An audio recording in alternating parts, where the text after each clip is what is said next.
हे बघा अशा प्रकारे असे बोट फिरवत न्यायचे. असं फिरवत नेलं की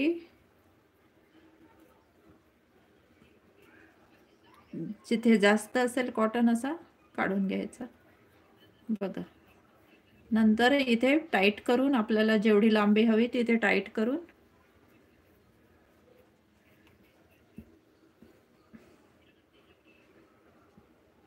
इथे असं टाईट करून नंतर बघा पुन्हा वेढे देऊन घ्यायचे आणि इथे तोडून घ्यायचं अशा प्रकारे.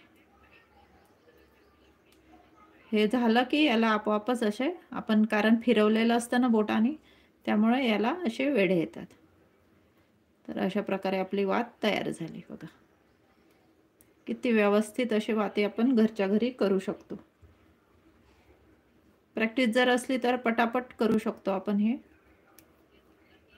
बघा. जर कुठे जाडा आला ना असं कॉटन तर फिरवत राहायचं, ते आपोआप असं लूज होतं आणि बरोबर सरळ लाईनमध्ये येतं. एक दोनदा प्रॅक्टिस करून बघितले की आपण बरोबर करू शकतो.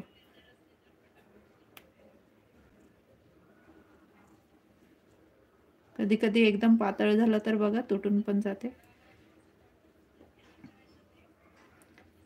असं हातातून निसटतं हे, म्हणून याला आपल्याला बोटाला विभूती लावायची. विभूती लावल्याने असं बघा व्यवस्थित फिरल्या जाते. विभूती नसेल तर रांगोळी पण वापरतात, कोणी रांगोळी पण वापरू शकतो.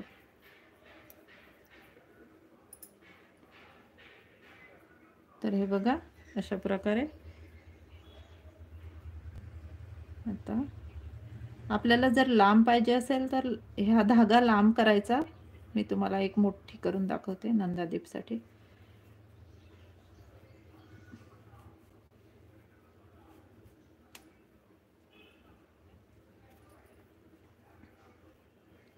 धागा जास्त लांब केला की आपली मोठी वात तयार होते. आणि आता बघा हे टाईट झालंय पूर्ण, बघू शकता. असं टाईट करायचं. हे जर लूज ठेवला ना तर आपली वात व्यवस्थित त्याला वेढे येत नाही आणि व्यवस्थित टाईट बनत नाही. हे बघा आता हे लांब झालाय धागा, तर आता मला मोठी करायची आहे. तर बघा असे बोट लांब घ्यायचे. मी रोज नंदादीपमध्ये वात बदलत नाही, त्यामुळे बघा अशा प्रकारे लांब करायची. तर आपण नंदादीपमध्ये हे 2-3 दिवस सहज चालतं.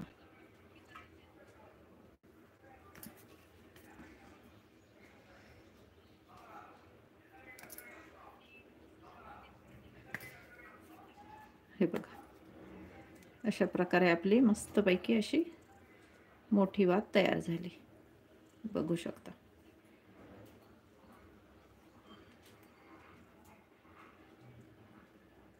हे आपला नंदादीप असतो ना त्यासाठी ही एकदम परफेक्ट होते.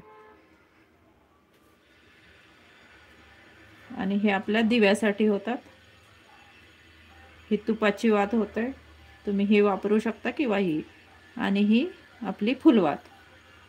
तर अशा प्रकारे बघा आपण घरच्या घरी छान वाती तयार करू शकतो. आपल्या हाताने केलं तर आपल्याला अजूनच लावायला चांगलं वाटते. देवाची सेवा केल्यासारखी होते. तर विकत न आणता घरी करून बघा नक्की. बघा वेळ असेल तर नक्कीच घरी केला तर चांगलं आहे. आणि आपण कोणता कॉटन वापरतो, कधी कधी मार्केटमध्ये मेडिकलमध्ये जो वापरतात तो पण कॉटन वापरतात, त्यामुळे ना वात व्यवस्थित जळत पण नाही.